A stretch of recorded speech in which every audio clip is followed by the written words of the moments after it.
This video is made for adult collectors because, get to the chopper. That was terrible. I'm never doing that again. I am so sorry. A man has fallen into the river in Lego City. Start the new rescue helicopter. Hey! Build the helicopter. And off to the rescue. Prepare the lifeline. Lower the stretcher. And make the rescue. The new emergency collection from Lego City. So, as usual with these triple changer leaders, it sparks up the debate of, is this worth leader price? Some say no, and some say yes, and let's look at that. So first off, ever since Siege, the size of toys, that's a lot of S's, the size of toys does not dictate the price you pay. Leaders aren't exactly big toys anymore. It's all about how much stuff you get. Accessories, plastic quality, parts count, paint apps, etc. Sometimes it has to do with size, but sometimes it doesn't. But some people still don't see that as worth 55 US dollars or 76 Canadian dollars, which is completely fine, by the way. But do I think it's worth it? So Sandstorm is my favorite Autobot triple changer, so I was very excited about this release, and I like the toy. It just does a couple things I don't like. This though feels nice. The plastic feels very dense, like Kingdom Rodimus, and everything pegs together very nicely. Apart from the chest. On my copy, the chest doesn't like to tab in. Like, I usually hold my figures from here anyways when I move the arms, so it doesn't really bother me that much, but it does come out, and it is kind of annoying at times. I kind of want to chop these little side tabs off, but at the same time, I don't want to chop them off and then them not actually be the problem, and now I've broken the toy, because I think it's those tabs, but I'm not 100% sure. If it's them causing the chest to come off, it might just be that the peg's too shallow, but who knows? I love all the paint on here though. It's placed very well, meaning nothing looks boring. There's paint on pretty much all the places it needs to be, and the rest of the color is handled by the plastic, which helps. The head can be a bit difficult to grab in there, but I love the fact that they went toy head. Like, this is mostly G1 toy over toon, and as someone who likes toy over toon, I'm happy they did this. However, for those who do want cartoon Sandstorm, Mark did say on stream that they haven't forgotten about what he called the handsome face, meaning that they're probably going to do a version of this at some point with a new head. Now onto the size and the feel. Some people bring up Springer because he was a triple changer at a Voyager price, but he doesn't feel nearly as dense and as nice and refined as Sandstorm does. He also triple changes into a car and then a slightly longer version of the car, whereas Sandstorm goes from a buggy to a completely different looking helicopter, and it's a much more involved process. It's a lot more refined than Springer. He has a lot more engineering, more plastic quality and plastic density, more paint, but at the end of the day, this is still more expensive. He also comes with cooler accessories, a gun, a smaller gun, and then a working fucking winch. This comes with the rescue cage and a winch, and it works, which is so cool. When was the last time we got a working winch with a string on a mainline figure? That's just awesome. Like, it's difficult to stress this or to explain it if you've never experienced one of these, like, smaller, chunkier, triple changer leaders. But this feels drastically better than this. Like, that's not, well, also, there's the loose knee on like, that's bad. But, like, this feels fine. This fell over. This feels a lot better. Granted, it still depends on whether or not you think that's worth 55 US dollars over this. What is it? 32, 35 US dollars? Anyways. Let's do the articulation. Two problems I have. One, that chest section, talk about that more in a bit. Two, the feet. My copy has an issue at the feet. Now again, I've seen like 2 other videos of this guy and they don't really seem to mention the feet or the chest, so I think that's a my copy thing, but who knows? Anyways, the head, as I said, is kind of difficult to grab because there are these 2 tabs that stick out here for the alt mode, but the head can look left and right. It's on a ball joint, but like, there's so much stuff back here that it's not going to look up, and then it's just shifting on that piece now. So it's going to go up and down. I'm going to hold the chest because the arms can rotate. They can do a full 360, but obviously the backpack gets in the way. They can go out that far. You do have bicep rotation, and as you're noticing here, these don't peg in super well on either side. They do give you backwards butterfly hinges if you want, but yeah, this transformation hinge just doesn't stay in place. So you're like, oh, let's do the bicep rotation. Oh, there it goes. It's a little You can literally just like hold it in place and move the arms. Like, it's no big deal. But if you're just picking it up and like, oh, I'm gonna move the arm, it didn't come out that time, but you know, it comes out. And then as you saw earlier, this just comes undone. Now, I think these tabs right here that are not sitting in their spots properly, and I've tried so many different things, and nothing seems to wanna like clip into place. I'll press as hard as I physically can. And then go to move the arm, and there it goes. So I don't know, this peg feels like it's a little too shallow, and then these feel like they're getting in the way, but I don't want to cut them off and risk like it getting worse. So I'm just gonna leave it. Oh, well, there you go. See that? That's opening again. He does have double jointed elbows. He does have wrist rotation. It's a little stiff on my copy. He does have a waist joint. So you do get that. It only goes about that far because of the backpack. And then when it comes over here, you rotate the hips. You notice the torso moved? Yeah, so when you rotate the hips forward, that's not supposed to come undone. You get even less waist joint due to just how this is sculpted. But like, again, just like Starscream, do you really need it to go any further than that? They can go out that far, the hips. You do have a thigh rotation. You have a 90-degree bend at the knee, and the ankles, they can go down. They can't go up. Then you have a crazy ankle pivot. And he's got big heels, so he can stand. However, for some reason, my feet don't want to sit flush, so anytime I put him down, sometimes he'll just lean a little bit, like that, and it can be a little annoying, so there is that. Yeah, his posing's a bit strange. Again, at least on my copy. I don't know if this affects all the other ones, but who knows? This guy comes out in a couple days, so we shall see once more people start to get him.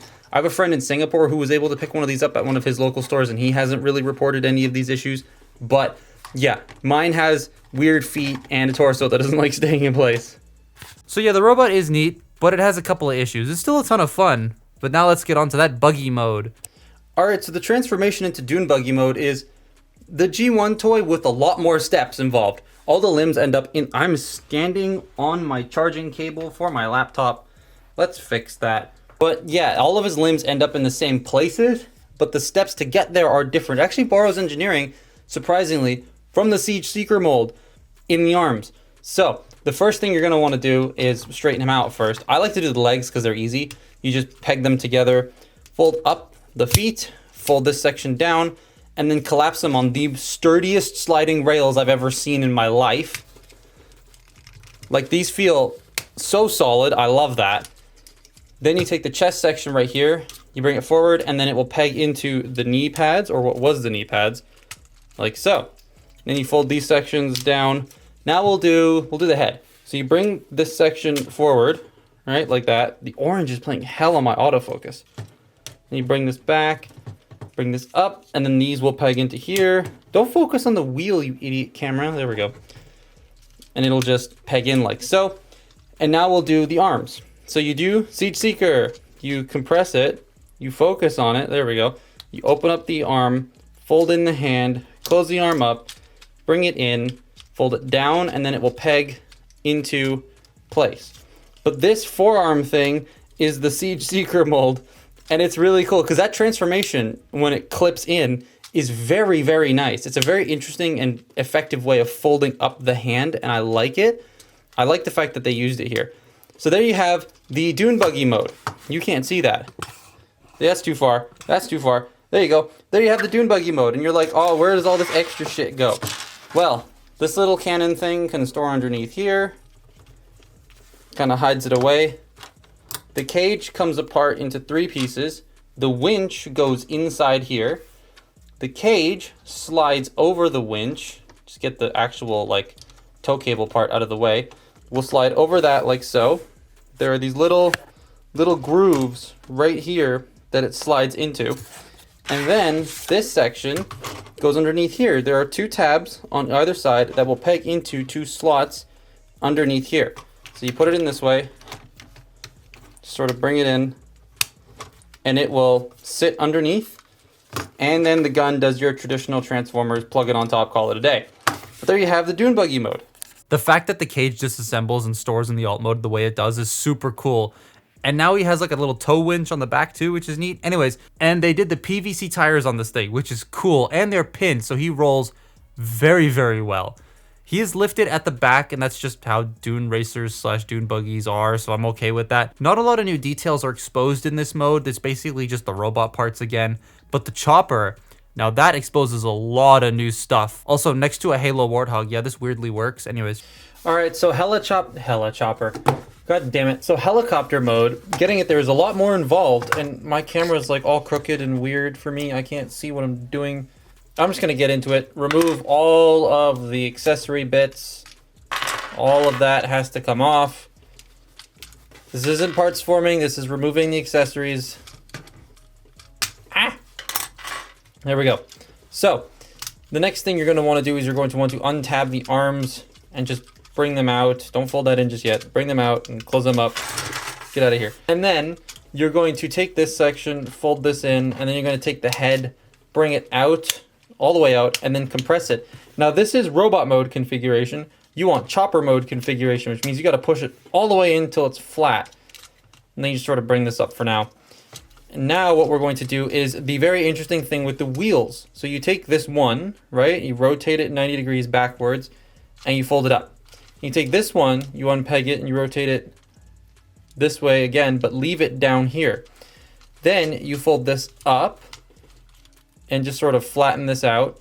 And you bring this up, and you just get it so that they're all sort of sitting properly. Something's not sitting right.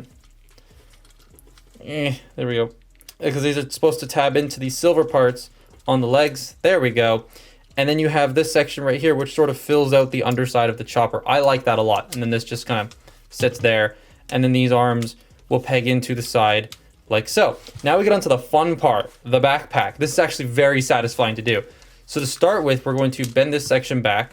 We are going to then take this side section here, fold these down, unclip it, rotate the top part 180 degrees on both sides, because that's the cockpit of the helicopter. And then at this double hinge here, you fold this down and in while also bringing this around here. Now you got to make sure you get that double hinge perfectly aligned, otherwise it might get stuck. Then you peg the chest in. So you do the same on this side here. Make sure that double hinge is completely lined up properly. There we go. And then get all that situated. Peg the front section in. Now, you want to take the propellers, and you want to unclip them from here and raise them up from the back and rotate them 180 degrees. Bring this section back like so. Fold the rotors back away. Fold this section up and in. Bring this down. Clip it all into place. And then unfold the propellers. Unfold. There we go. And there you have helicopter mode. Now, this stuff, the guns just peg in. But this stuff, the cage goes the other way. You build the cage, put this here, and then this, if you want to, can go directly underneath. And there's your rescue cage on your helicopter.